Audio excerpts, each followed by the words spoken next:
Ajalku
Ya, selamat pagi jemaat sekalian.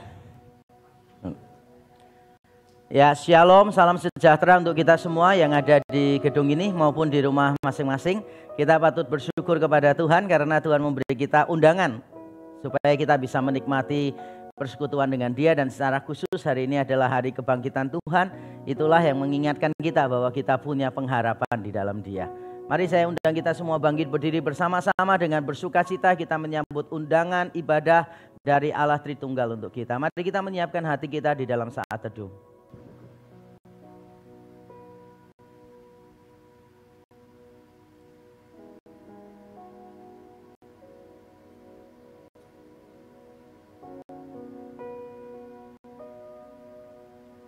Jemaat yang dikasihi Tuhan, marilah kita dengan penuh keberanian menghampiri tahta kasih karunia Bapa dengan keyakinan bahwa satu-satunya jalan ke sana telah dibuka, yaitu melalui pengorbanan darah Yesus Kristus, anaknya yang tunggal bagi kita, yang sudah dicurahkan ke dalam hati kita melalui Roh-Nya yang kudus. Turunlah atas kita sekalian rahmat, berkat, dan anugerah-Nya yang akan menyempurnakan ibadah kita saat ini. Amin. Jemaat dipersilakan duduk kembali.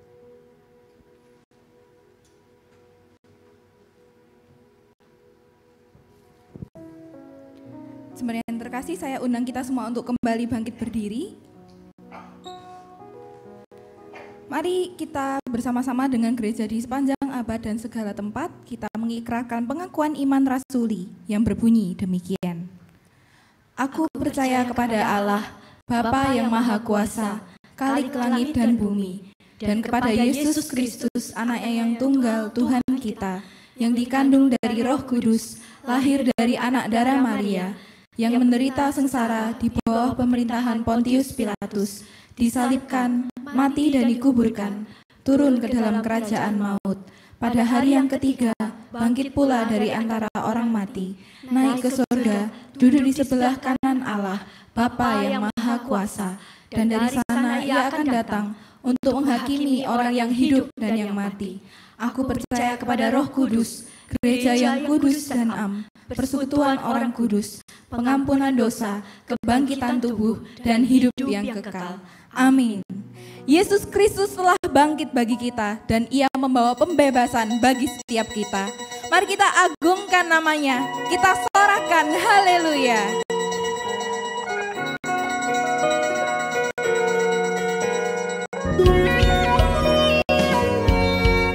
Mari kita sama-sama pujikan, Kristus bangkit, soraklah.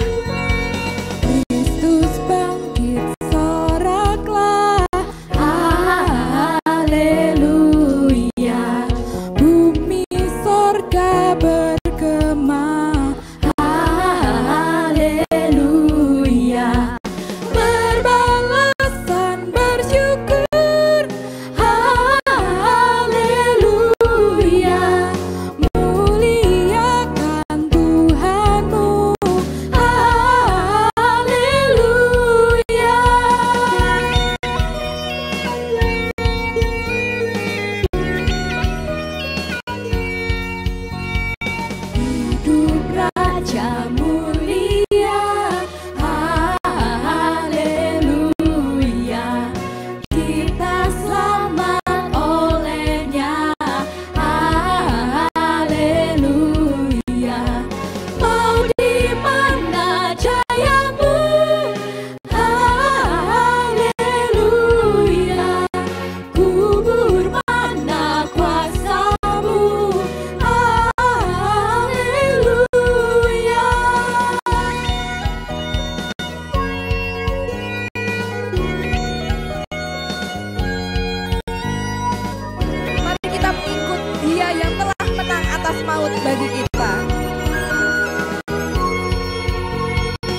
kita patut bersyukur karena kita dapat memperingati kebangkitan Kristus bagi kita bersama dengan saudara-saudara kita seiman.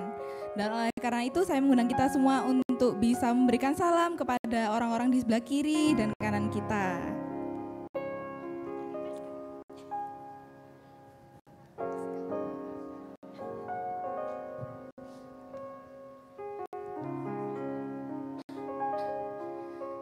Terpujilah nama Allah kita yang Maha Kuasa. Biarlah segala yang ada di bumi dan di surga meninggikan Engkau Tuhan.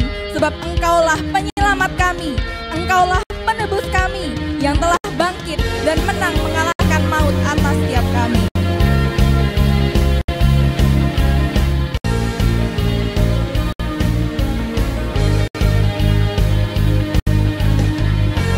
Mari kita tinggikan namanya, batu karang yang teguh, kota benteng dan perisai hidup kita.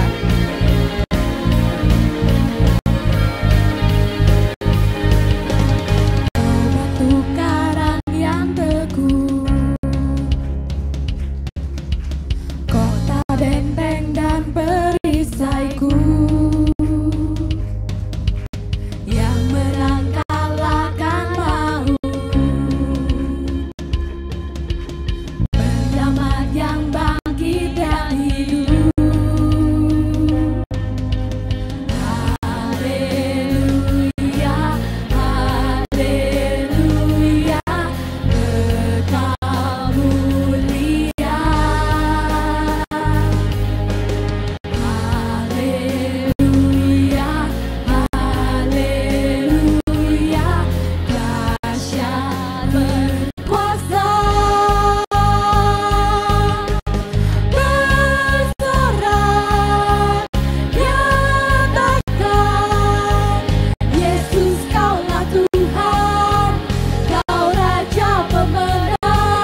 Jemaat yang terkasih, Kristus yang menjadi perlindungan dan penghiburan bagi setiap kita yang lemah adalah Kristus yang sama, yang tidak berkompromi atas dosa. Sebab upah dosa ialah maut. Namun syukur bagi Allah karena maut yang seharusnya kita tanggung sebagai konsekuensi dari dosa dan pelanggaran kita, justru telah Ia tanggung dengan sempurna di atas salibnya. Sebab imam besar yang kita punya bukanlah imam besar yang tidak dapat turut merasakan kelemahan-kelemahan kita.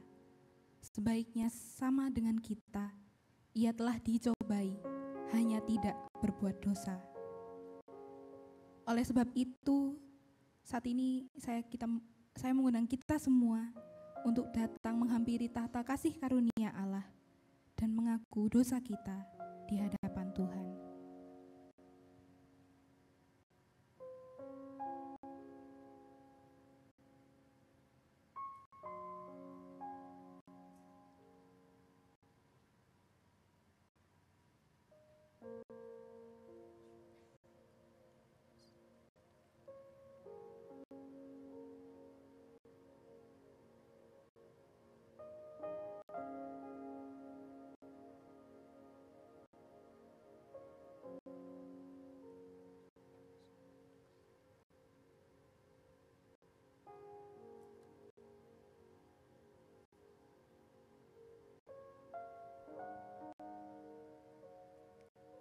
Jemaat yang terkasih, dengarkanlah berita anugerah Allah. Sebab di dalam Dia dan oleh darah-Nya kita beroleh penebusan, yaitu pengampunan dosa menurut kekayaan kasih karunia-Nya. Karya penebusan-Mu yang sempurna telah menjadikan kami milik-Mu, Tuhan, dan Engkau menjadi milik kami. Oleh sebab itu, saat ini kami sungguh rindu, kiranya kasih dan kebenaran-Mu terus menggerakkan hati setiap kami, agar kami dapat semakin mengasihi Engkau, Tuhan, melebihi segala yang kami miliki.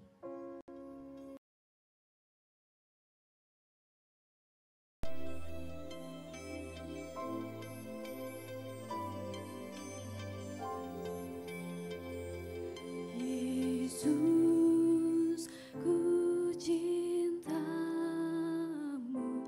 aku milikmu. Kesenanganku semua ku buang bagimu. Kau juru selamatku dan penebusku. Ku mau lebih mengasihi Tuhanku.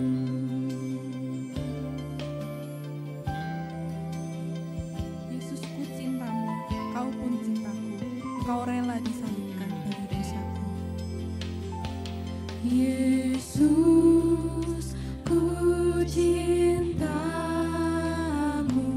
Kau pun cintaku,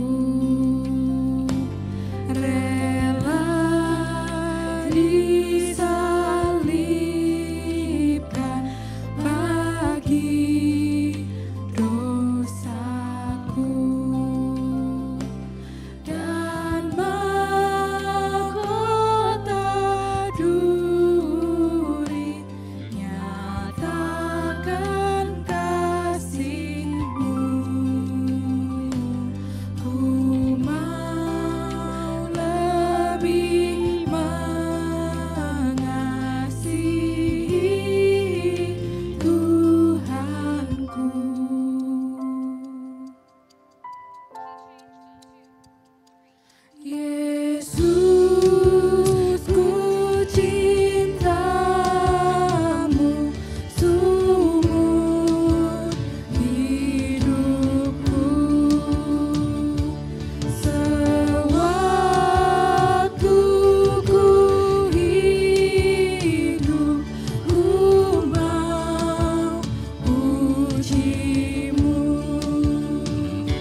Sebab begitu besar kasih Allah akan dunia ini, sehingga Ia telah mengaruniakan anaknya yang tunggal, supaya setiap orang yang percaya tidak binasa, melainkan beroleh hidup yang kekal. Karena Ia telah menjadikan kita miliknya, mari kita datang kepadanya dengan kesungguhan hati. Mari kita mengasihinya dengan segenap hidup kita. Haleluya, ku mengasihimu.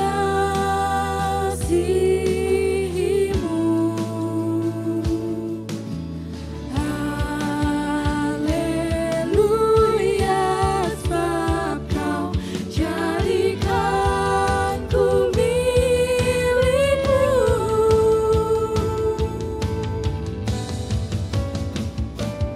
Kau datang sambutku ke tempat mulia, di tempat surga terang ku memujimu. Bermahkota mulia, ku bersamamu. Ku mau lebih mengasihi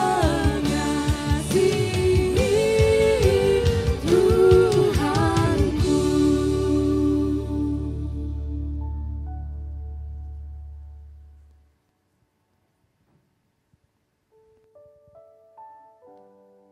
Mari kita berdoa. Bapa di surga, inilah kerinduan kami. Kami rindu untuk mengasihi Engkau karena kami tahu Engkau yang lebih dulu mengasihi kami, mengaruniakan anak-Mu yang tunggal supaya barang siapa yang percaya kepadamu tidak akan binasa. Dan kami bersyukur ya Tuhan, kami yang tidak berharga ini dibayar dengan harga yang sempurna, dibayar lunas, supaya kami menjadi milik-Mu dan Engkau menjadi milik kami. Dan itu seharusnya cukup bagi kami, karena itulah penghiburan kami satu-satunya di dalam kehidupan dan di dalam kematian. Terima kasih Tuhan, terima kasih kalau kami selalu diizinkan Tuhan untuk menyanyikan keindahan Injil, merayakan kasih karunia-Mu di tengah-tengah umat-Mu di sini. Terima kasih Tuhan. Sebentar kami akan mendengarkan firman-Mu, kami berdoa kiranya Roh-Mu yang kudus bekerja melampaui kata-kata hamba-Mu, melebihi apa yang mampu kami doakan atau harapkan. Kami berdoa kiranya Injil Yesus Kristus yang benar dan menyelamatkan, kematian dan kebangkitannya, penebusannya yang sempurna dan yang beranugerah, kiranya terus menerus diberitakan di tengah-tengah kami ya Tuhan. Karena tanpa Injil-Mu kami tahu tidak mungkin ada transformasi yang radikal, tidak mungkin ada perubahan yang hakiki terjadi pada kami. Karena itu kami sungguh berdoa kiranya Injil sekali lagi diberitakan sejelas-jelasnya di antara kami. Terima kasih Tuhan, kami menenangkan hati kami, meneduhkan pikiran kami supaya kami bisa mendengarkan suara-Mu dengan jelas. Di dalam nama Tuhan Yesus kami berdoa dan bersyukur. Amin. Amin. Nah Bapak Ibu Saudara sekalian, ini adalah hari Minggu. Saya mau mengucapkan selamat hari Minggu, tapi ini juga sekaligus hari Paskah, hari yang sangat penting bagi kita. Saya ingin menyampaikan selamat Paskah untuk kita semuanya. Tuhan sudah bangkit dan itulah pengharapan kita satu-satunya. Nah tema kita hari ini adalah kebangkitan yang mengubahkan. Dan saya mau tanya satu hal yang konyol yang tidak perlu dijawab. Tapi saya sengaja menanyakannya karena hobi saya memang membuat orang lain emosi. Siapa di sini yang tidak pernah gagal? Ada? Pertanyaan konyol kan? Nggak perlu ditanyakan. Karena kita semua pasti pernah mengalami kegagalan. Tidak ada orang yang tidak pernah mengalami kegagalan. Yang ada hanyalah orang-orang yang tidak mau mengakui kegagalan. Yang ada hanyalah orang-orang yang menyangkali kegagalannya. Yang ada hanyalah orang-orang yang tidak mau belajar dari kegagalannya. Jadi kegagalan memang tidak terhindarkan untuk kita semua. Tuhan tidak pernah berjanji kalau kita mengikuti Dia, maka kuasa kebangkitan membuat kita anti kegagalan. Tidak, Kita akan gagal dan mungkin kita akan gagal lagi. Kalau boleh saya mengatakan bahkan kehidupan kita itu adalah kumpulan kegagalan yang disatukan oleh kasih karunia Tuhan. Itu hidup kita. Kumpulan kegagalan yang disatukan oleh kasih karunia Tuhan lalu diarahkan untuk kemuliaan Tuhan juga. Kalau bukan karena kasih karunia Tuhan yang menopang kita, kita tidak mungkin bisa keluar dari kegagalan kita.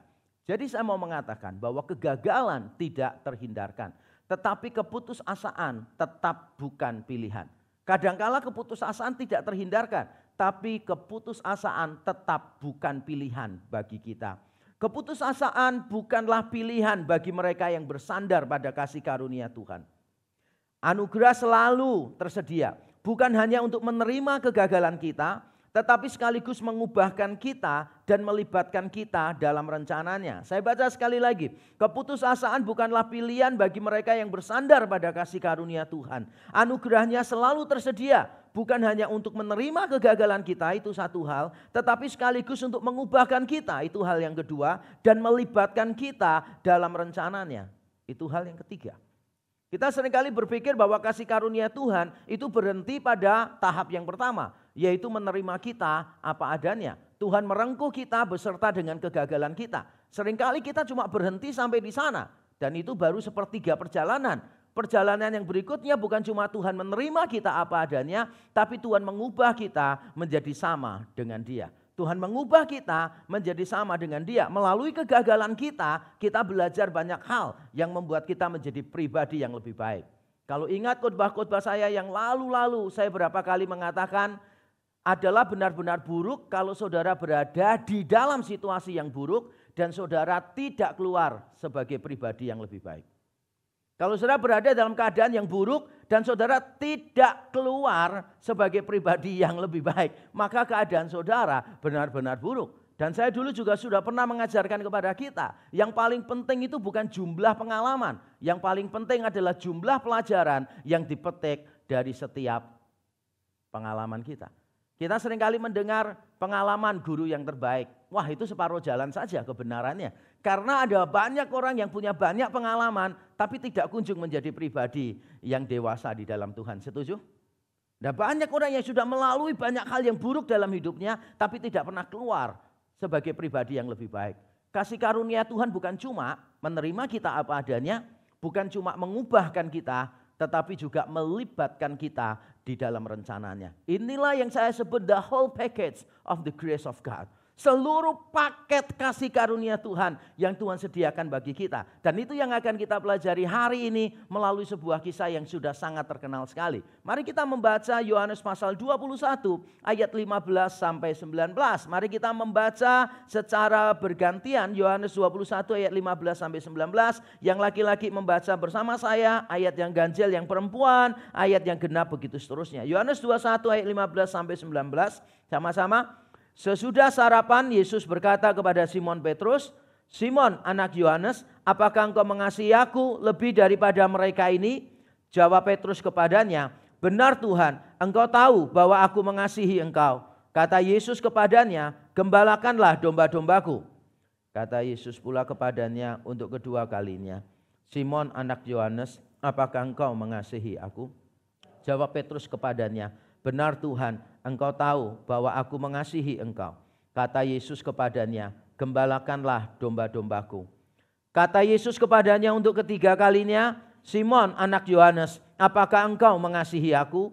Maka sedih hati Petrus karena Yesus berkata untuk ketiga kalinya, "Apakah engkau mengasihi aku?" Dan ia berkata kepadanya, "Tuhan, engkau tahu segala sesuatu. Engkau tahu bahwa aku mengasihi engkau." Kata Yesus kepadanya, "Gembalakanlah domba-dombaku. Aku berkata kepadamu, sesungguhnya ketika engkau masih muda, engkau mengikat pinggangmu sendiri dan engkau berjalan kemana saja kau kehendaki.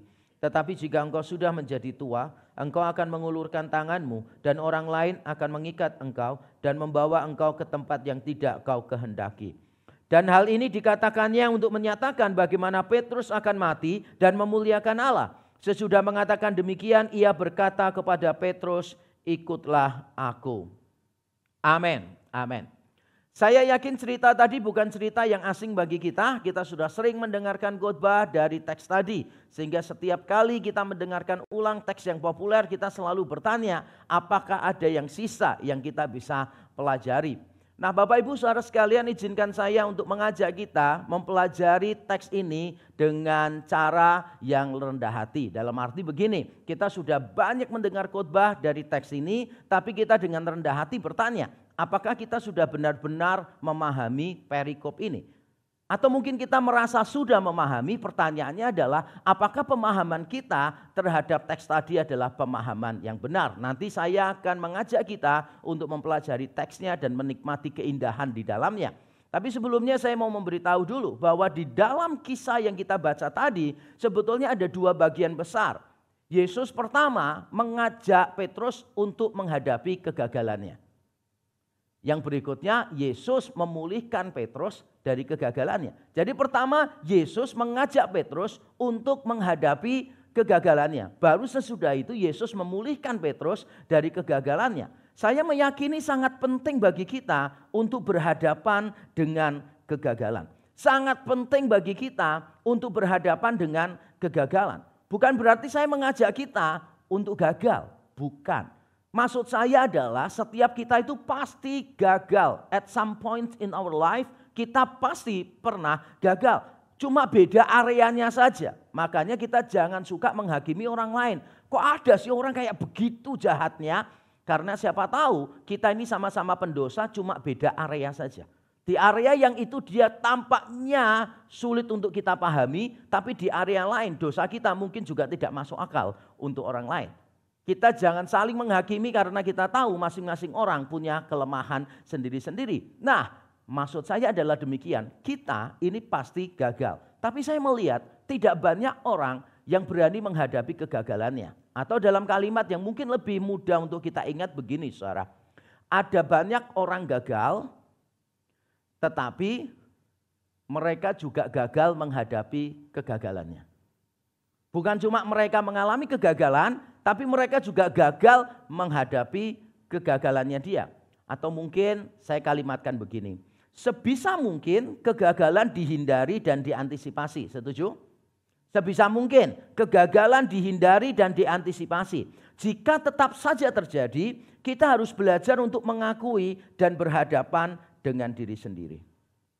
Kalau memang sudah diantisipasi, kalau memang sudah dihindari, ternyata kegagalan tetap terjadi, tugas kita adalah mengakui bahwa kita gagal dan kita kemudian berhadapan dengan diri sendiri. Ada berapa banyak orang yang menyangkali kegagalannya? Itu banyak sekali terjadi. Dan bahkan menurut teori psikologi, respons manusia awal ketika menghadapi sesuatu yang buruk seperti kegagalan, respons mereka awal itu adalah denial katanya. Penyangkalan. Selalu menyangkali, tidaklah, tidak mungkin gitu kan. Selalu pikiran pertamanya adalah orang yang aku kenal bukan seperti itu gitu kan. Tapi pada akhirnya harus belajar menerima kenyataan, ya memang seperti itu. Tidak mungkinlah saya bisa gagal, pikiran kita begitu. Bahkan ketika kegagalan sudah terjadi, kita cenderung untuk menyangkalinya. Di dalam kisah tadi, Yesus sudah tahu Petrus itu gagal. Sudah tahu Petrus itu gagal. Yang dilakukan Yesus bukan begini. Gak apa-apalah, gagal itu wajar kok. Yang penting sini Petrus, kamu saya pulihkan. Sudah siap gak berubah? Berubah. Oke ya, dalam hitungan 1, 2, 3 kamu berubah. Enggak. Yesus mengajak Petrus untuk mengakui kegagalannya, untuk berhadapan dengan dirinya sendiri sebagai seorang yang gagal. Makanya Petrus tadi menangis. Yesus tanya, apakah engkau mengasihi aku? Ditanya sampai 3 kali. Terakhir Petrus nangis dan Petrus berkata, ya Tuhan engkau tahu bahwa aku mengasihi engkau. Dan menariknya saudara, kalau saudara membandingkan Petrus menangis ini di Injil Yohanes dengan di Injil-Injil lain, maka saudara akan menemukan sesuatu yang berbeda. Kalau di Injil lain selain Injil Yohanes, Petrus itu menangis pada saat dia menyangkali yang ketiga. Jadi pada waktu dia menyangkali ketiga, kemudian ayam berkokok, Petrus langsung menangis. Kalau saudara membaca di Injil Yohanes, fokusnya bukan di situ nangisnya. Kalau saudara membaca Yohanes 18, waktu Petrus menyangkal 3 kali, tidak terjadi apa-apa. Dalam arti tidak dicatat oleh Injil Yohanes. Bagaimana respons Petrus terhadap kegagalannya tidak dicatat di Yohanes 18. Saudara percaya sama saya, karena saya melihat wajah-wajah yang tidak percaya ini sama saya. Nanti setelah ibadah saudara buka Alkitab saudara. Benar saudara, benar. Memang begitu. Di Injil Yohanes setelah Petrus menyangkal 3 kali, Alkitab tidak mencatat respons Petrus seperti apa. Karena memang Yohanes ingin supaya pembacanya itu bertanya-tanya. Kok tidak responsif ya? Sudah gagal. Nah, ditaruh di bagian yang paling akhir. Makanya dalam hal ini menurut saya secara sastra, Injil Yohanes adalah Injil yang luar biasa indah. Petrus akhirnya menangis. Nah pertanyaan saya, mengapa Petrus menangis? Kalau saudara tanyakan ini kepada 100 pendeta atau 1000 orang Kristen, maka jawabannya saya bisa tebak saudara. Jawabannya pasti gini. Karena Yesus itu menurunkan tuntutan kasihnya. Dari agapao atau kata bendanya agape, diturunkan Yesus menjadi phileo atau kata bendanya filia. Jadi banyak pendeta saya dengar khotbahnya begitu saudara. Mengapa Petrus menangis saudara-saudara? Karena pertama Yesus bertanya kepada Petrus, Petrus apakah engkau agapao terhadap aku? Agapao kata kerjanya, kata bendanya agape, kasih yang terbesar, kasih Allah kepada manusia, kasih yang tidak ada duanya, kasih yang selalu positif, kasih yang sempurna. Wah, makanya Petrus ditanya, apakah engkau agapao terhadap aku? Petrus menjawab, Tuhan, aku phileo kepada kamu. Tuhan tanya lagi, apakah engkau agapao terhadap aku? Petrus menjawab, Tuhan, aku phileo. Akhirnya Yesus melihat, kasihan arek iki gitu kan ya. Kasihan enggak mampu mencintai aku dengan agape ini. Lalu Tuhan turunkan kasihnya. Apakah engkau phileo terhadap aku? Petrus sadar dia cuma bisa mengasihi dengan filia. Lalu dia berkata, ya Tuhan, engkau tahu aku phileo kepadamu. Tapi aku belum bisa agapao kepadamu. Itu penafsiran terkenal sekali. Siapa di sini yang tidak pernah mendengarkan tafsiran semacam itu? 100 pendeta saya duga ya, yang khotbah model begitu 90-an. Jemaat 1900-an mungkin yang akan memahami teks itu semacam itu. Tapi berita buruknya adalah pandangan populer itu 200% keliru. 200% salah. Dan saya akan menunjukkan mengapa salah dengan cepat ya. Mari kita lihat. Karena kasih agape itu tidak selalu ditujukan kepada Allah atau dilakukan oleh Allah. Tidak selalu. Bahkan agape tidak selalu bermakna positif. Misalnya di dalam 2 Timotius 4 ayat 10 dikatakan Dimas telah meninggalkan Paulus dan mengasihi dunia. Itu dipakai kata agapao. Yang mungkin contoh kedua ini akan mengagetkan saudara, silahkan pegang orang di sebelahnya. Di 2 Samuel 13 ayat 15 Amnon memperkosa adik tirinya yaitu Tamar. Lalu dikatakan demikian di dalam Septuaginta. Bahkan lebih besar benci yang dirasanya kepada gadis itu daripada cinta yang dirasanya sebelumnya. Saudara tahu cinta yang dimiliki Amnon kepada Tamar cinta apa? Agape. Dalam Septuaginta dikatakan ten agapen hen agapesin. Kasih agape. Mungkin saudara bertanya, loh agape kok bisa memperkosa? Yang bilang agape nggak bisa memperkosa itu siapa? Kita ini selama ini bertumbuh dengan konsep yang keliru. Bahwa kasih tertinggi itu agape, nomor 2 itu filia, begitu kan. Kasih keluarga itu storge, kasih asmara itu eros. Dan ini pembagian yang begitu populer di mana-mana. Dan itu salah Bapak Ibu, salah. Di mana-mana saya memberitahu, salah, benar salah. Bahkan teman saya ketika saya beritahu salah, dia S3 teologi, masih nggak percaya dia. Maka tanya sama saya gini, kamu kok yakin? Semua orang loh punya pandangan begitu. Saya bilang, loh Pak, jangan ngitung jumlah yang punya pandangannya. Coba lihat data di dalam Alkitab. Siapa bilang kasih agape itu kasih Allah? Malah guru Yunani saya dulu di S1 ngomongnya begini, saudara. Saudara, kalian perlu tahu ya, kasih Tuhan itu begitu besar. Sampai tidak ada kata di dunia ini yang cukup untuk menggambarkannya. Maka Roh Kudus menciptakan kata yang baru untuk menggambarkan kasih Allah kepada kita, yaitu kata agape. Itu saya dengar pertama kali. Nah, saya kebetulan waktu itu tidak suka dengan dosen ini. Dia sudah almarhum by the way, jadi nggak akan mendengarkan rekaman saya. Saya tidak suka dan waktu itu saya masih muda, suka cari perkara gitu kan ya. Saya pada waktu presentasi di kelasnya dia, saya membuktikan bahwa pandangan itu keliru.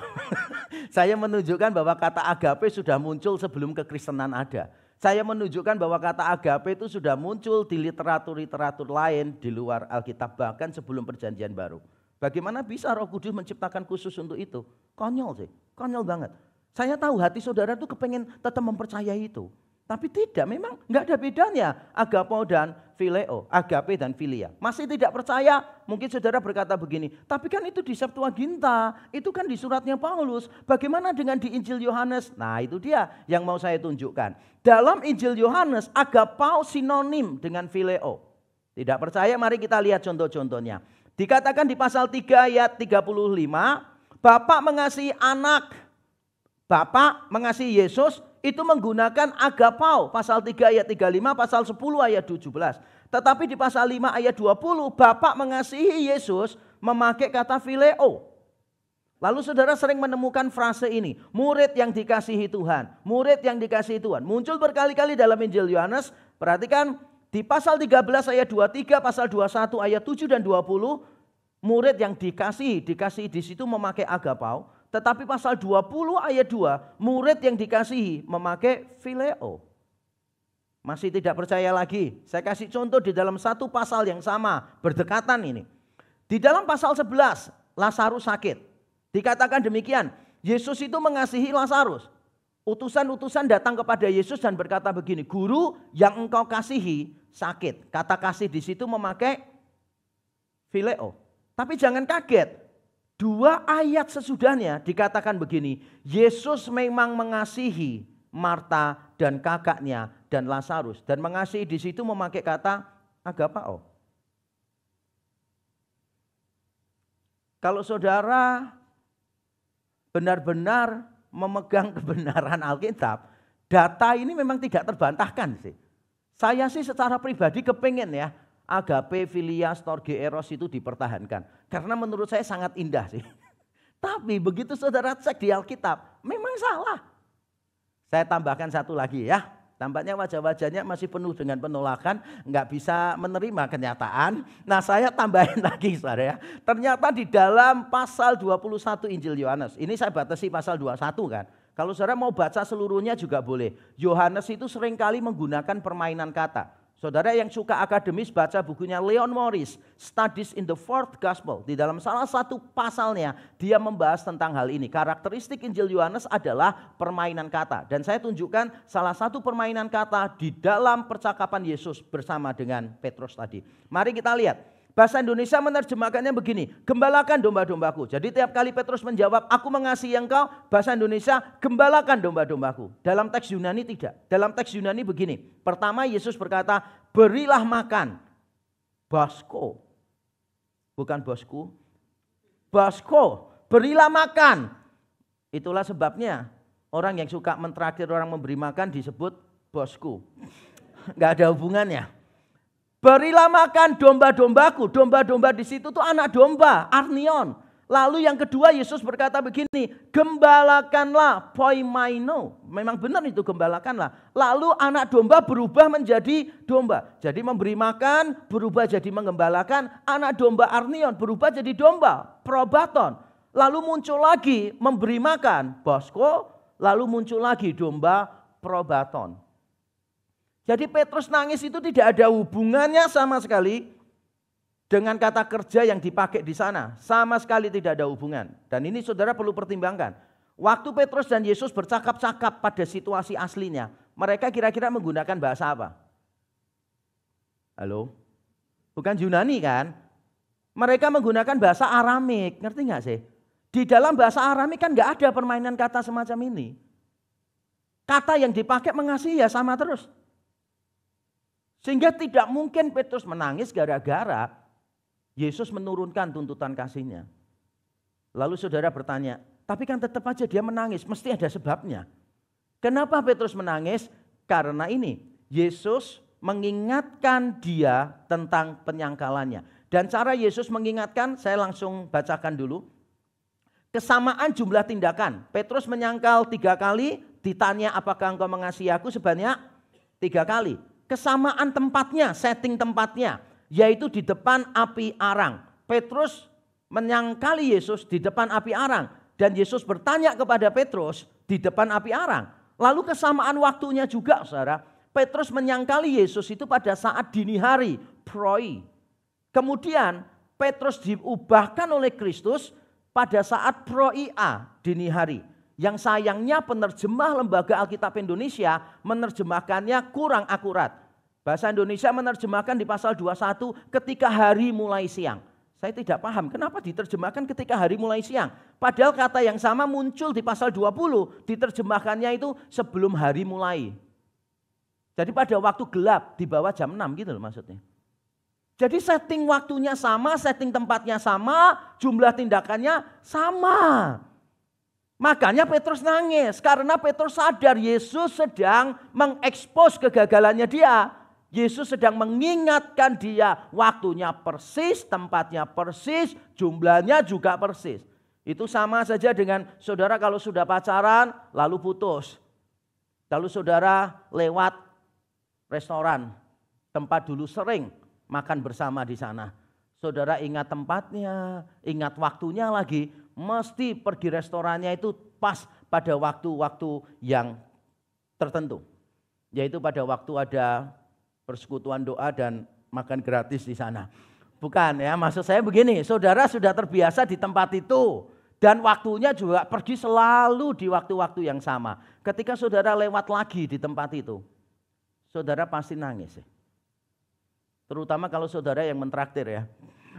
Kalau saudara dalam posisi yang ditraktir mungkin nggak seberapa menangis.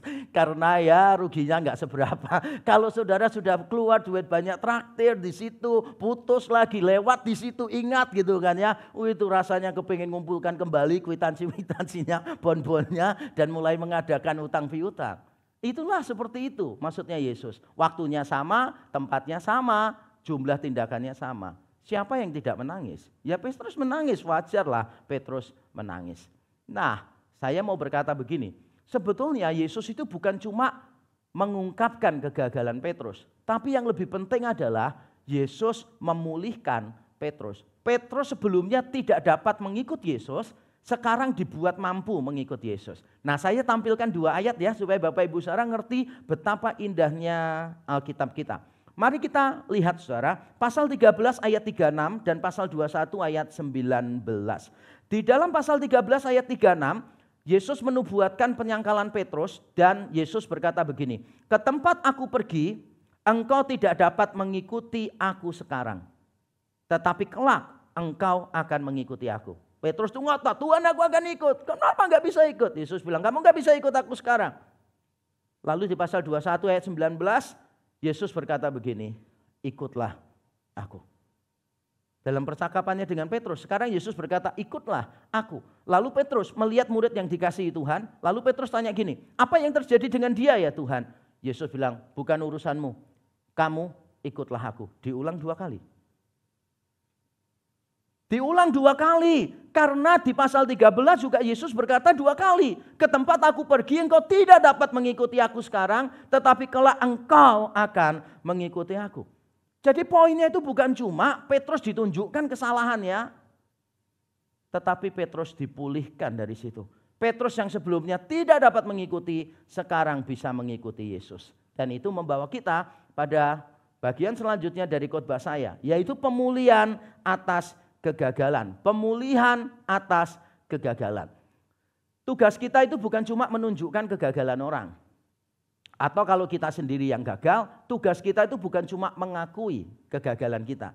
Tetapi kita juga mengalami transformasi melalui kegagalan kita. Atau kalau kita menunjukkan kegagalan orang lain, tujuannya adalah supaya orang itu mengalami transformasi. Dalam kalimat saya begini, menunjukkan kegagalan atau kesalahan seseorang tidak boleh menjadi tujuan dari sebuah teguran.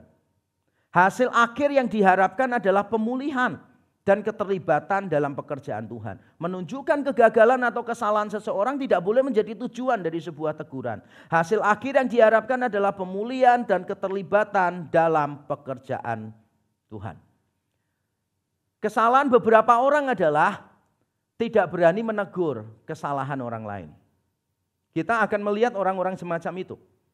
Bahkan saya mendengar cerita di banyak gereja, ada hamba-hamba Tuhan tertentu yang tidak berani menegur jemaatnya.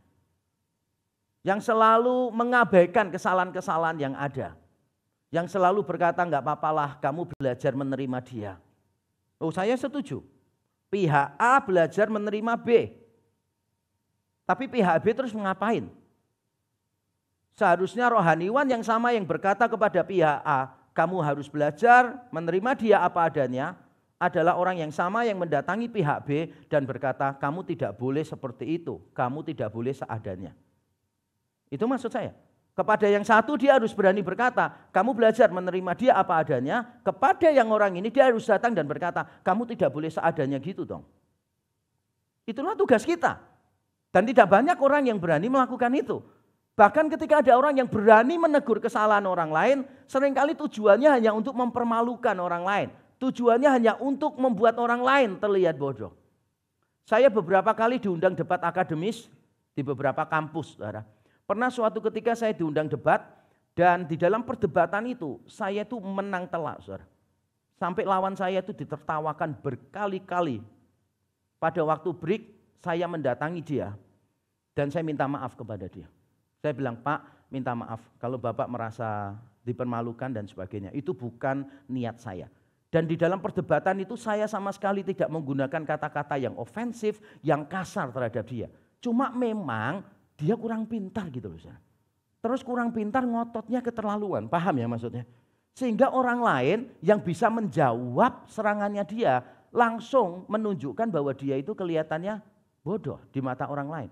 Padahal saya tidak menggunakan kata bodoh sama sekali, saya tidak meremehkan dia sama sekali. Cuma memang serangannya terlalu gampang untuk dipatahkan begitu saja sih. Kita seringkali bangga kalau kita bisa menunjukkan orang lain lebih bodoh dari kita, benar nggak sih?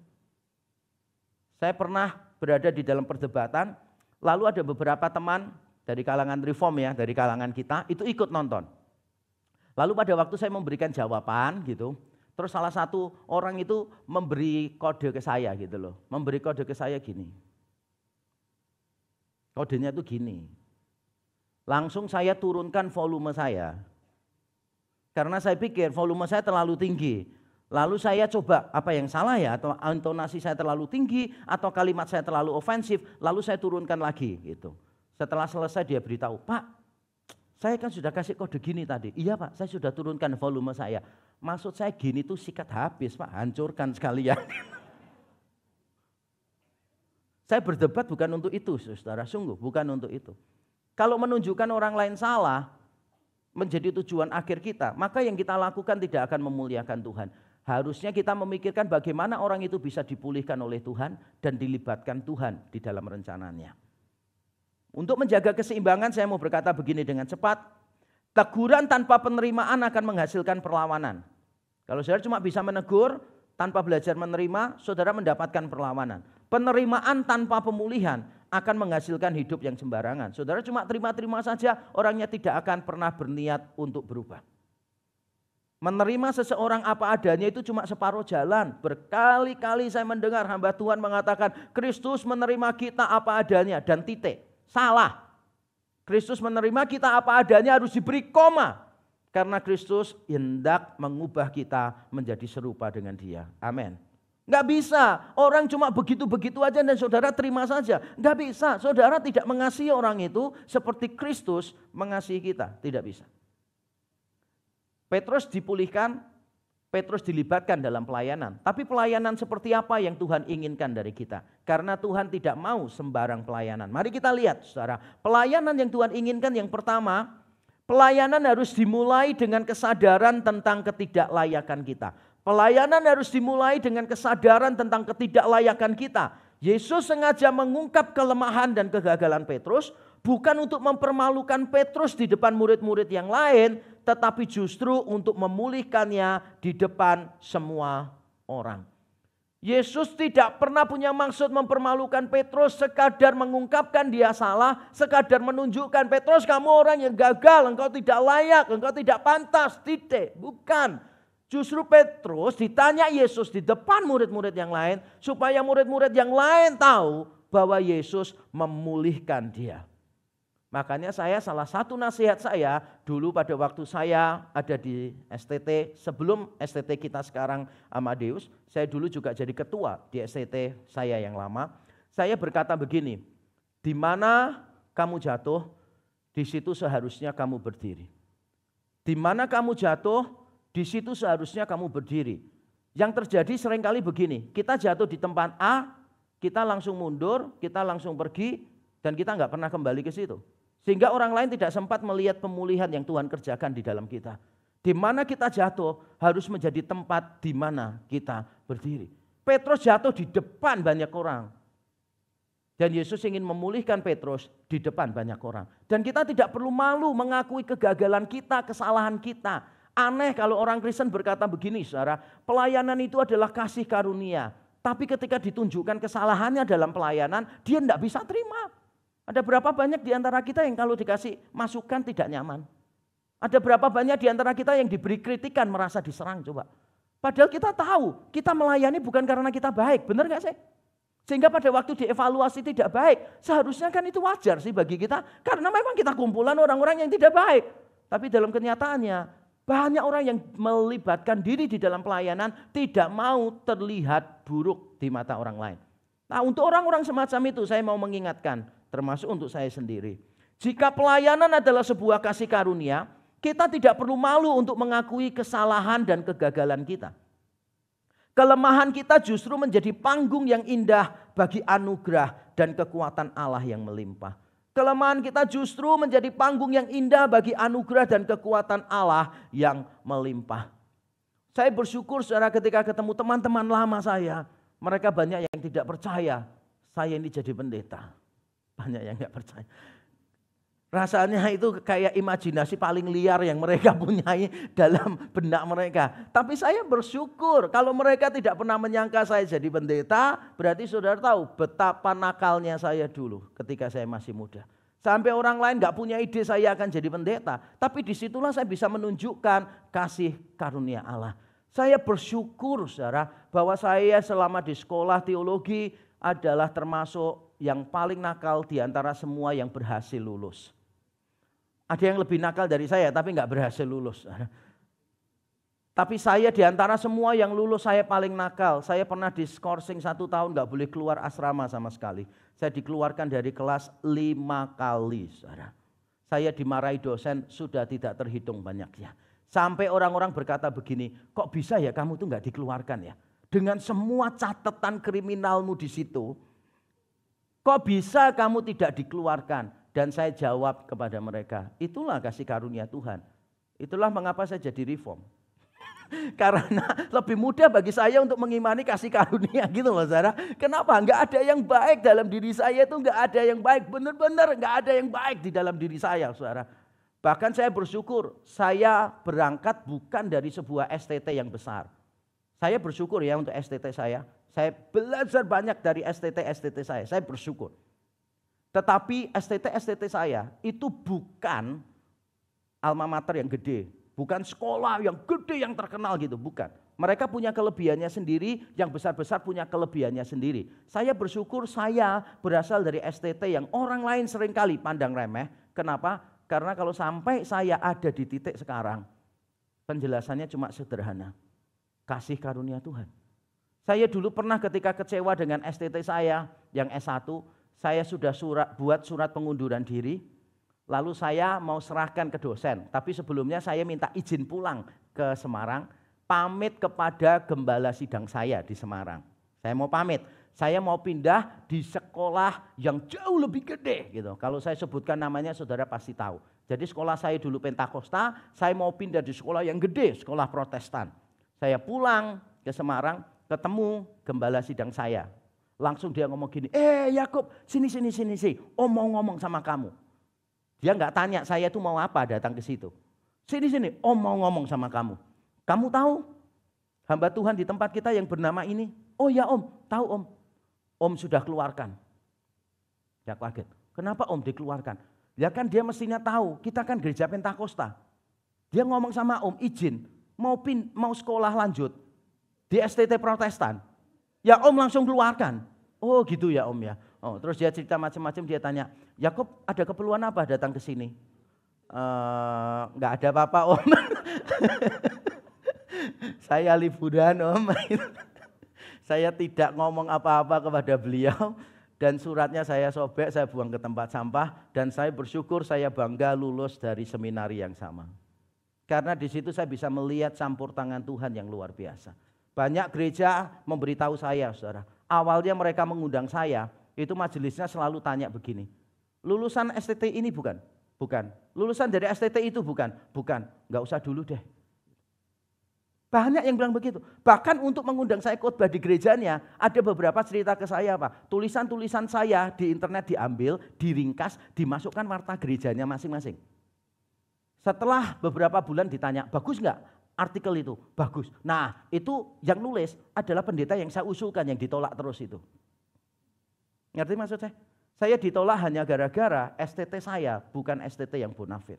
Makanya kalau sampai saya bisa ada di titik sekarang, saya cuma bisa menjelaskan dengan satu kata, kasih karunia. Maka bersyukur dengan kelemahan kita, keterbatasan kita. Pelayanan harus didasarkan pada kesadaran bahwa kita itu memang tidak layak. Yang kedua, saudara, pelayanan harus didorong oleh kasih kita kepada Tuhan. Petrus memiliki beragam modal untuk pelayanan. Dia punya keberanian, dia punya kepemimpinan dan sebagainya. Tetapi semua modal ini tidak akan ada artinya jika tidak disertai dengan kasih kepada Tuhan. Petrus itu kurang apa sih? Dia tuh berani loh, saudara. Murid-murid lain ketika Yesus ditangkap mungkin lagi bingung, lagi gigit kuku begitu kan, lagi nutupi wajah begitu kan, atau lagi meluk yang lain gitu kan. Yang dilakukan Petrus tahu nggak di Yohanes 18 apa? Dia mengeluarkan pedang, langsung dia serang penangkapnya Yesus. Berani nggak? Berani. Setelah Yesus ditangkap semuanya lari meninggalkan Yesus, kecuali 2 orang, murid yang dikasihi Tuhan dan orang yang bernama Petrus. Saudara jangan bilang, oh Petrus akhirnya menyangkal Yesus. Tapi Petrus jauh lebih baik daripada murid-murid yang lain. Murid-murid yang lain tidak melakukan apa-apa waktu Yesus ditangkap. Petrus membela Yesus. Walaupun salah di mata Yesus. Murid-murid lain meninggalkan Getsemani dan kita tidak tahu apa yang mereka lakukan. Petrus masih mengikuti Yesus sampai di gedung imam besar. Butuh keberanian untuk melakukan itu. Dan Petrus punya kepemimpinan, saudara. Kalau saudara membaca Injil Yohanes berkali-kali, Petrus mewakili murid-murid yang lain. Dia punya kepemimpinan yang kuat, dia punya keberanian, dia punya banyak kelebihan. Tapi saya mau memberitahu saudara, tidak peduli berapa banyak kelebihan yang engkau miliki. Kalau engkau tidak memiliki kasih kepada Tuhan, engkau tidak mungkin bisa mengasihi Tuhan dengan maksimal. Tidak mungkin. Hanya kasihlah yang mendorong kita untuk berani membayar harga bagi pelayanan kita. Dan kita mengasihi Tuhan karena Tuhan lebih dulu mengasihi kita. Sebetulnya tidak terlalu rumit.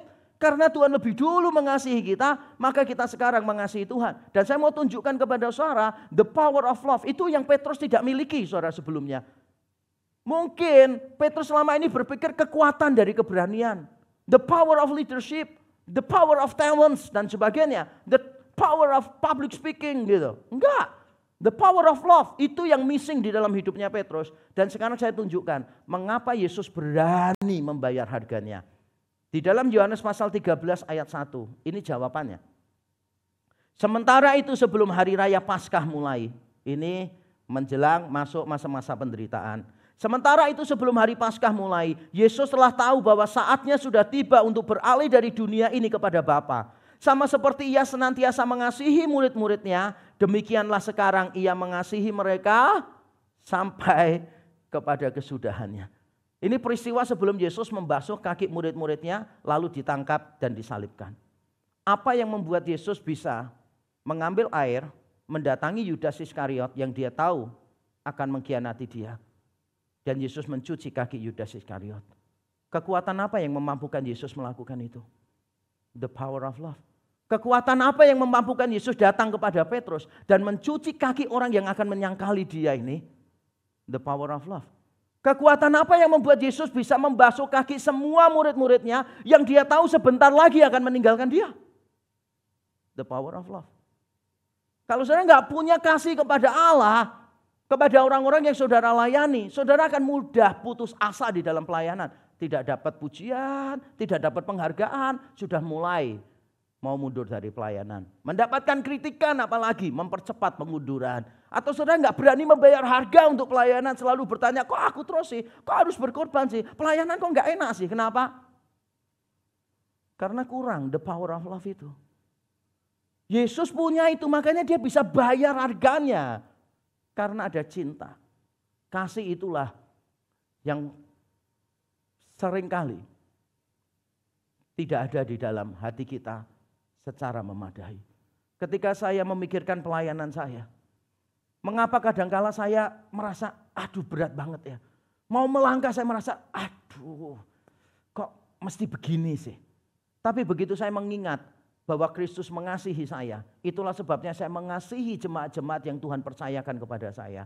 Maka kasih itulah yang membuat saya bisa recharge lagi. Bisa bersemangat lagi membayar harganya. Jadi pelayanan yang Tuhan kehendaki didasarkan pada kesadaran tentang ketidaklayakan kita. Yang kedua didorong oleh cinta kita kepada Tuhan. Dan yang ketiga saudara, pelayanan harus ditujukan untuk kemuliaan Allah.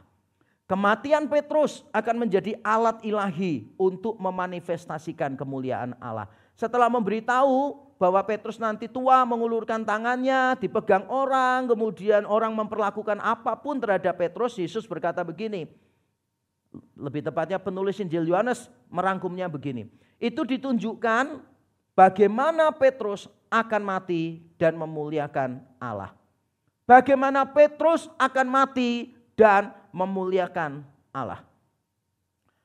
Apa yang ada di dalam benak saudara kalau saya mengatakan begini, kematian kita memuliakan Allah. Beberapa orang mungkin suka mendengar itu, wah keren ya, heroik ya, spektakuler ya, mati untuk Tuhan. Wow, keren banget mati untuk Tuhan. Kelihatannya jadi pahlawan iman gitu kan ya. Apalagi kalau pertanyaannya, wah ditanyakan pada waktu menghadapi banyak penderitaan dan banyak tagihan gitu. Rasanya mati untuk Tuhan itu menjadi sesuatu yang menggairahkan kita. Tapi coba saudara baca baik-baik ya. Yang paling sulit bagi Petrus itu sebetulnya bukan mati untuk Tuhan. Karena Petrus dari awal sudah siap mati untuk Tuhan. Di pasal 18 Petrus ngambil pedang loh, melawan loh. Siap mati enggak deh? Siap mati. Lalu apa yang baru di sini? Nah, yang baru ini seringkali kalau kita baca kita tidak memperhatikan. Saya juga membaca teks ini sudah berkali-kali. Tapi waktu mempersiapkan khotbah ini saya membaca sekali lagi, saya baru mengerti apa yang paling sulit di dalam perkataan Yesus kepada Petrus.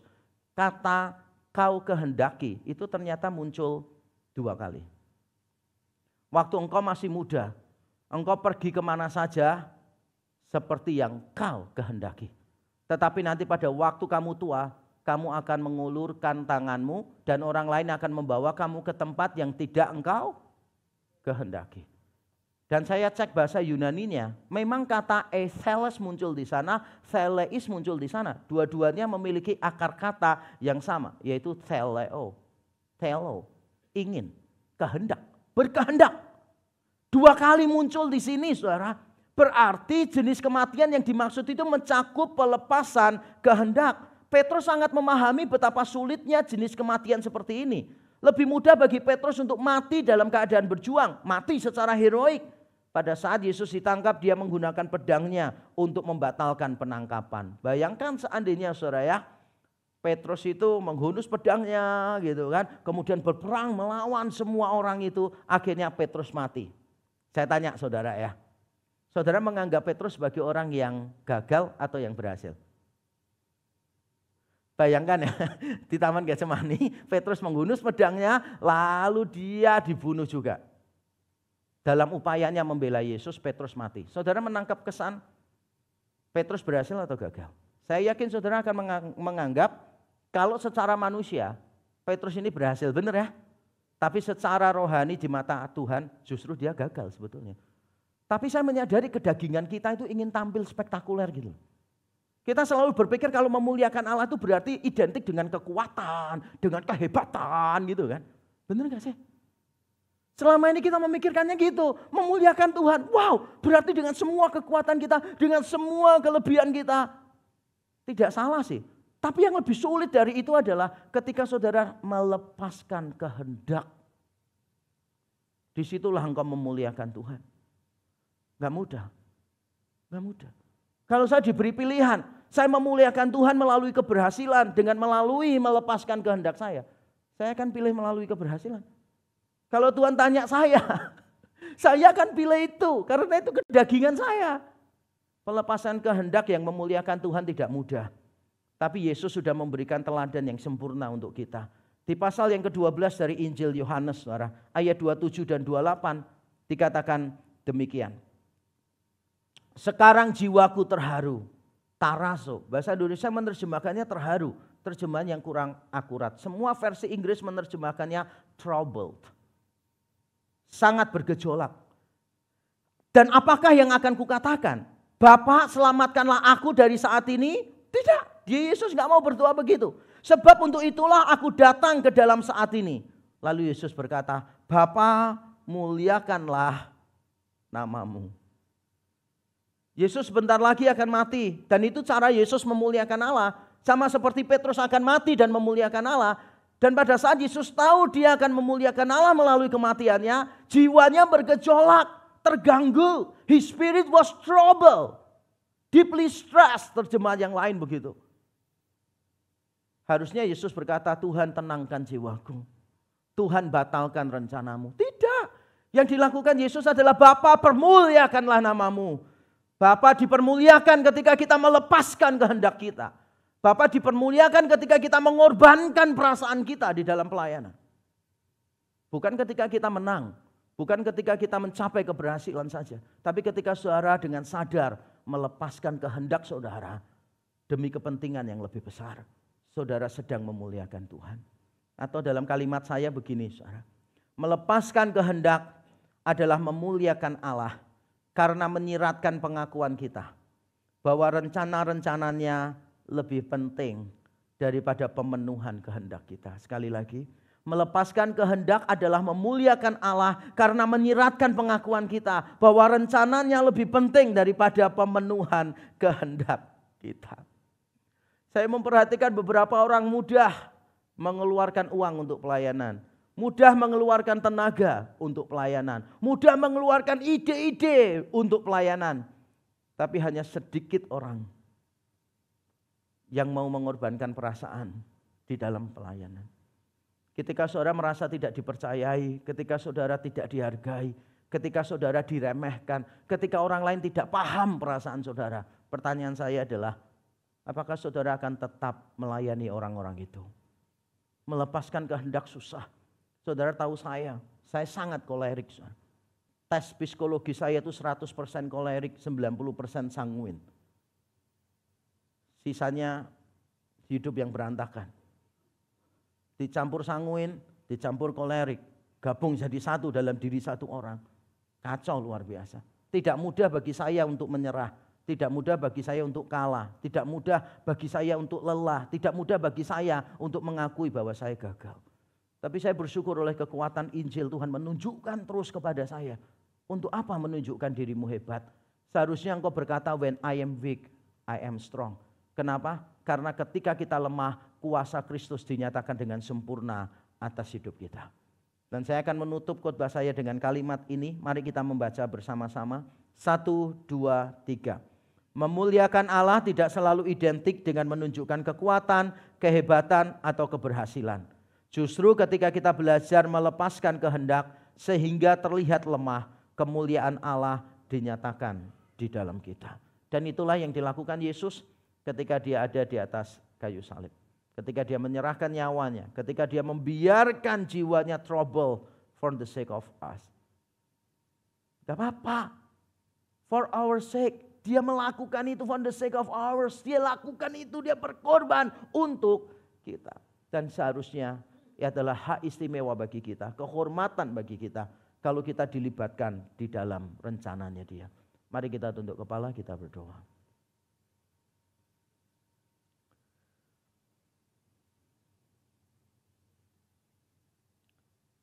Mari masing-masing kita datang kepada Tuhan dan mengizinkan Roh Kudus menegur kita melalui firman-Nya. Apakah kita sudah mengasihi Tuhan? Karena Tuhan lebih dulu mengasihi kita. Ataukah ketaatan kita didorong karena kita mau mendapatkan berkat? Atau karena kita benar-benar mengasihi Tuhan yang sudah mengasihi kita? Apakah kita sudah menyadari ketidaklayakan kita? Kita orang yang berdosa, yang hina, yang tidak bisa berbuat apa-apa, tapi Tuhan bayar dengan harga yang sempurna, lunas bagi kita. Apakah kita mau melepaskan kehendak kita supaya kita bisa memuliakan Allah? Mungkin itu berarti engkau harus mengalah kepada orang lain yang selama ini menjengkelkan engkau terus-menerus. Mungkin itu berarti engkau harus mengampuni orang yang selama ini telah melukai hatimu. Mungkin itu berarti engkau harus mengambil inisiatif berdamai dengan orang yang salah tapi tidak pernah mengaku salah. Mungkin engkau akan terlihat lemah. Mungkin engkau akan terlihat engkau yang butuh orang lain. Engkau begitu lemah di mata dunia. Tapi justru engkau sedang menunjukkan kemuliaan dan kekuatan Allah yang besar di dalam hidupmu. Mari datang kepada Tuhan. Ya Tuhan Yesus, Juru Selamat kami datang di depan salib-Mu. Mengaku dengan malu ya Tuhan. Kami seluruh umat-Mu dan hamba-Mu. Karena kami adalah kumpulan orang-orang yang gagal. Tapi kami seringkali tidak mau mengakui kegagalan kami. Tidak mau berhadapan dengan diri kami sendiri yang gagal. Kami menyangkalinya. Kami menyalahkan orang lain, menyalahkan keadaan. Bahkan kami menyalahkan Engkau di dalam semua kegagalan kami. Ajar kami untuk merengkuh kegagalan kami ya Tuhan. Karena kami percaya Tuhan akan menerima kami apa adanya. Bahkan Tuhan akan memulihkan kami. Dan Tuhan akan melibatkan kami di dalam rencana-Mu. Karena itu kami datang kepadamu. Pulihkan kami. Roh Kudus, ubahlah kami. Terima kasih Tuhan. Di dalam nama Tuhan Yesus kami berdoa dan bersyukur. Amin. Tuhan memberkati kita.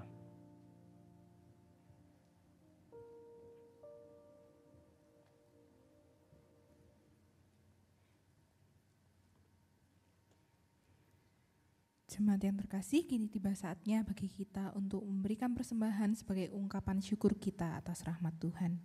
Bagi Bapak Ibu Jemaat yang beribadah secara onsite dapat memberikan persembahan melalui amplop yang telah dibagikan lalu dimasukkan ke dalam kotak persembahan setelah selesai ibadah, ataupun melalui transfer ke rekening yang ada di depan kursi Bapak Ibu. Dan bagi Bapak Ibu Jemaat yang beribadah secara online juga dapat memberikan persembahan melalui transfer ke rekening yang telah tertera di layar maupun melalui scan QRIS. Dan sambil kita mempersiapkan persembahan kita, selamat menyaksikan Warta Gereja minggu ini. Shalom, welcome to Reform Exodus Community. This is our church, this is our home. Kami ucapkan selamat datang bagi Anda yang baru bergabung hari ini. Jika Anda ingin lebih mengenal REK, silahkan dapat menghubungi nomor berikut ini. Mari bergabung dalam doa pagi setiap Sabtu pukul 5:30 pagi. Bagi Anda yang belum tergabung dalam grup WhatsApp, silahkan mendaftar di link berikut ini untuk mendapatkan link Zoom. Ayo teman-teman muda, bergabunglah di dalam persekutuan remaja dan pemuda. Langsung hubungi kontak berikut ini. Shalom jemaat terkasih, setelah mempertimbangkan dan memperhitungkan keefektifan pembangunan, maka tim misi REK memutuskan untuk menambah pembangunan 1 ruang guru di atas water tank yang telah usai dikerjakan. Karena itu dibutuhkan penambahan dana pembangunan dari yang sudah dianggarkan. Persembahan dana dapat Anda transfer melalui rekening berikut ini, dan untuk info lebih lanjut silakan menghubungi Ibu Venisa. Shalom jemaat sekalian, saya ingin menyampaikan kabar gembira bahwa target untuk memberikan 500 paket sembako kepada masyarakat sekitar selama bulan puasa ini telah berhasil dicapai. Terima kasih untuk kemurah hatian Bapak Ibu saudara sekalian. Saya percaya kasih karunia Tuhan telah bekerja di dalam hati kita semua sehingga kita bisa berkemurahan kepada banyak orang. Saya sangat senang sekali di tengah segala kebutuhan gereja kita yang tidak sedikit, kita masih peduli dengan orang-orang yang Tuhan letakkan di sekitar kita. Jadi mulai minggu ini saya mengumumkan bahwa gereja tidak akan menerima lagi bantuan untuk paket sembako tersebut. Terima kasih, teruslah menjadi berkat bagi sebanyak mungkin orang. Tuhan memberkati. Keberadaan para penatua di dalam sebuah gereja tidak dapat dipandang sebelah mata. Sejak zaman gereja mula-mula, para penatua selalu mendapat tempat yang utama. Mereka bertugas untuk menjaga kebenaran di dalam gereja, supaya gereja tidak disesatkan. Mereka juga bertanggung jawab untuk menilik kerohanian jemaat, dan mereka juga bertanggung jawab untuk mengembangkan gereja bertumbuh ke arah Kristus. Karena itu setiap gereja membutuhkan para penatua yang benar-benar siap menjadi penatua. mulai bulan ini, REK akan memulai proses pemilihan penatua.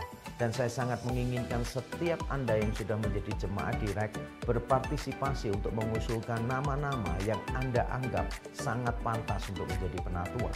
Nah, siapa saja yang pantas untuk menjadi penatua? Yang pertama adalah orang-orang yang sudah berkomitmen menjadi jemaat di REK. Yang kedua adalah orang-orang yang sudah terlibat di dalam pelayanan di REK. Yang ketiga adalah orang-orang yang memiliki pertumbuhan rohani yang baik. Yang keempat adalah orang-orang yang bertanggung jawab di dalam keluarganya, yang dihormati oleh anggota keluarganya. Dan yang kelima adalah orang-orang yang mampu memimpin gereja dengan baik. Kalau Anda sudah mengenal siapa saja yang memenuhi persyaratan tadi, mari masukkan nama-nama mereka melalui form yang sudah disediakan secara online maupun kertas yang disediakan secara manual.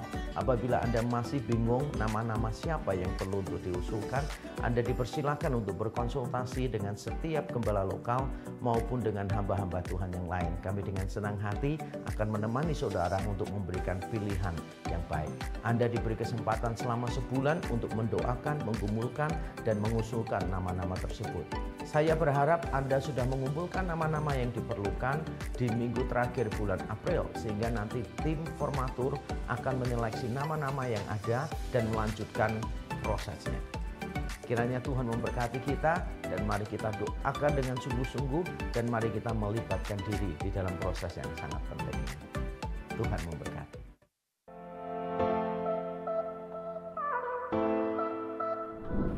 Shalom, saya Presyani, mahasiswa STT Amadeus Angkatan 2020. Dengan anugerah Tuhan, saya boleh berproses di sini selama kurang lebih 3 tahun. Dan saya sangat bersyukur untuk keberadaan STT Amadeus yang boleh memperlengkapi saya secara intelektual dan spiritual bagi pelayanan maupun kehidupan pribadi. Saya belajar menemukan keindahan Injil melalui penggalian firman Tuhan yang mendalam dan bertanggung jawab. Saya juga sangat bersyukur karena tidak hanya mendapatkan ilmu yang melimpah, tetapi juga keluarga yang saling mendorong dalam kasih untuk bertumbuh. Doa saya agar semakin banyak orang-orang yang bergabung menjadi bagian dari keluarga Amadeus untuk sama-sama diperlengkapi dan dipersiapkan menjadi hamba Tuhan yang berdampak besar bagi dunia dan membawa kemuliaan bagi Allah. Tiba saatnya Sekolah Tinggi Teologi Amadeus terus mengembangkan diri menjadi sekolah unggulan.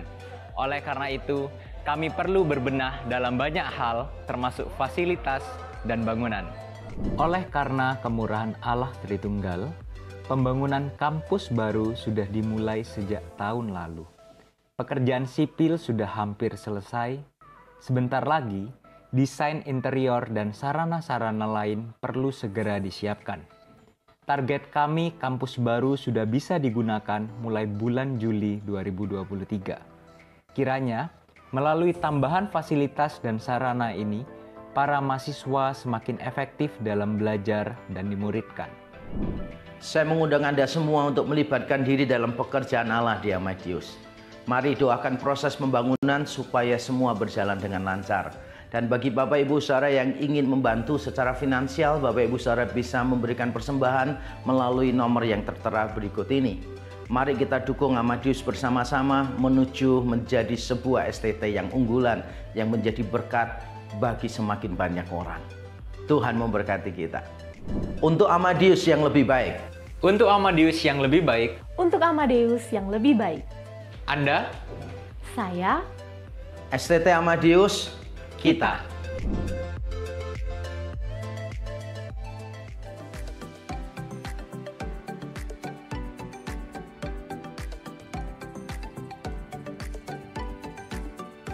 Demikianlah informasi untuk minggu ini. Tetap semangat, God bless you, see you next week.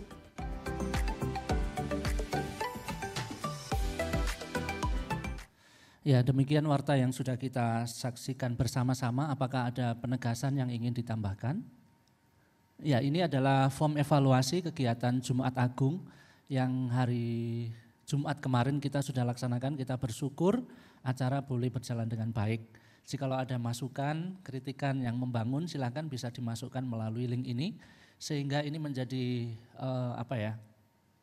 sarana untuk kita meningkatkan pelayanan kita di event-event yang akan datang. Apakah ada lagi? Ya, tidak ada ya. Baik, saya mengundang semua untuk bangkit berdiri, mari kita berdoa bersama-sama.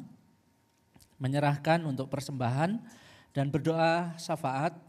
Mari kita berdoa menyerahkan untuk kerohanian jemaat yang ada di REK, biarlah semakin bertumbuh dan dikuatkan, terutama setelah melewati momen Jumat Agung dan Paskah kali ini.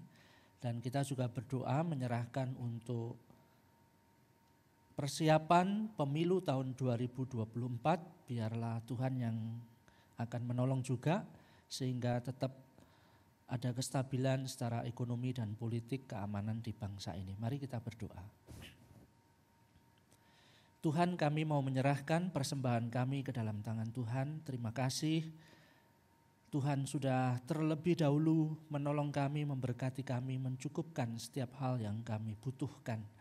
Kami menyerahkan biarlah persembahan ini Tuhan yang akan memakai untuk kemuliaan Tuhan. Kami berdoa menyerahkan untuk tangan-tangan yang mengelola. Tuhan Kau memberkati. Kami berdoa menyerahkan untuk jemaat Tuhan. Biarlah Engkau juga yang akan menolong dan terus memimpin mereka, memberkati mereka di dalam setiap kehidupan hari lepas hari. Tuhan, pada saat ini kami juga berdoa menyerahkan untuk segenap umat-Mu.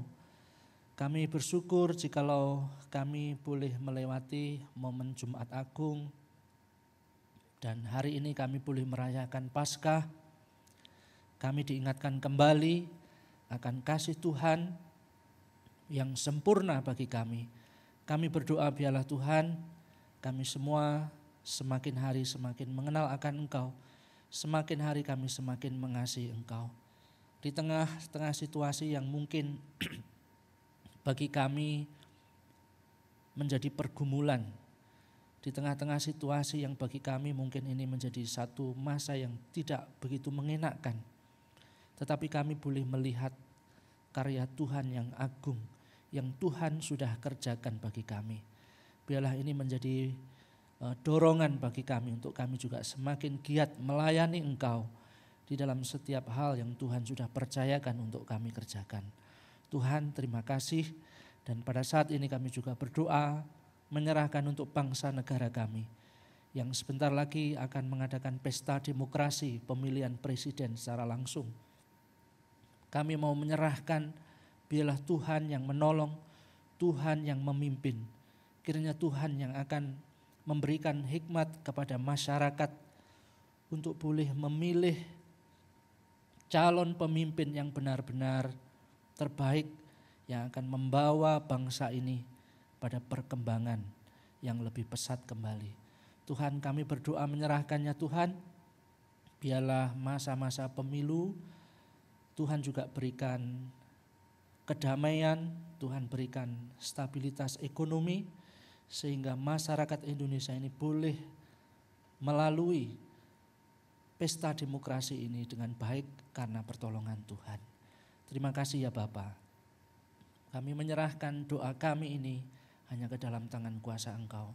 Di dalam nama Tuhan Yesus Kristus. Amin. Mari kita mengembalikan pujian, hormat, kemuliaan dalam pujian doksologi.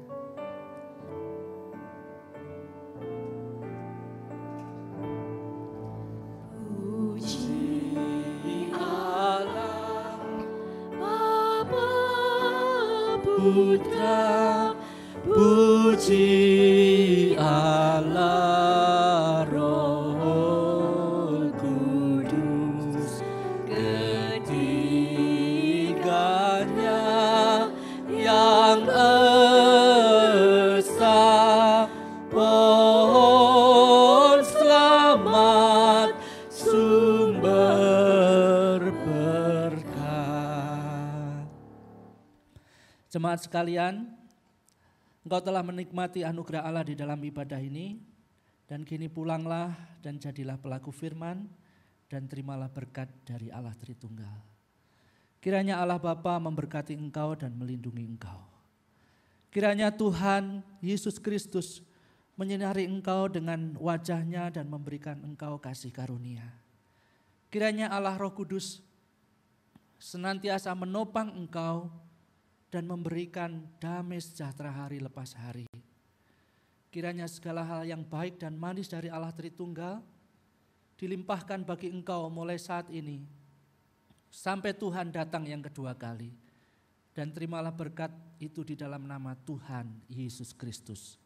Amin.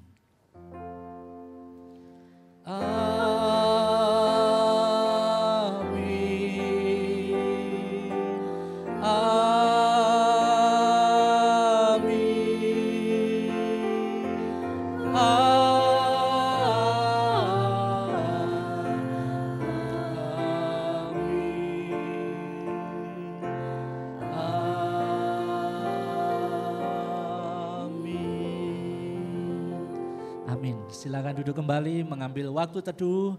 Selamat Paskah, selamat hari Minggu. Tuhan memberkati kita semuanya.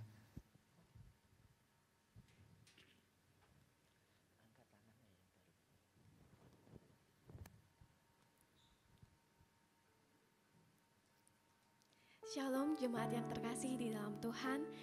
Sebelum kita meninggalkan tempat ini, saya ingin menyapa adakah di antara kita yang baru pertama kali hadir